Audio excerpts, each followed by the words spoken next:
खबर शामिल करते हैं सियालकोट से। हमारे ब्यूरो चीफ महर मुस्तफा की रिपोर्ट के मुताबिक आज मोरखा 29 अप्रैल बरोज हफ्ता 7 बजे शाम रहमान रोड लोहारगढ़ा में होटल वारवन नदीम अहमद एंड पकवान सेंटर की पुरस्कार इफ्तिताई तकरीब का इनकाद किया गया, जिसमें लोगों ने बड़ी तादाद में शिरकत की।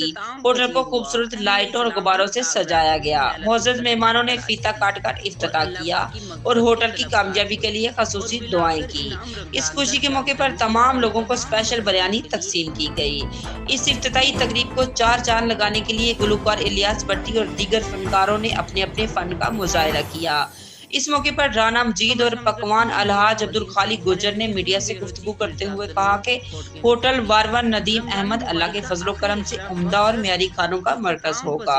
यहाँ पर हर किस्म के खाने, स्पेशल बिरयानी, आलू कीमा, चिकन कढ़ाई, चिकन कोरमा, चने चावल, बारबेक्यू, सीख कबाब, चिकन टिक्का, सुबह का नाश्ता, हलवा पूरी, चाय, दूध, दही, समोसे, पकौड़े और नान रोटी दस्तयाब होंगे।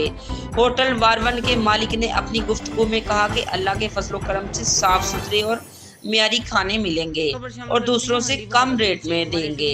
शादी ब्याह और दीगर तकरीबात के लिए हम सर्विस मुहैया करेंगे। एक दफा जरूर खिदमत का मौका दें।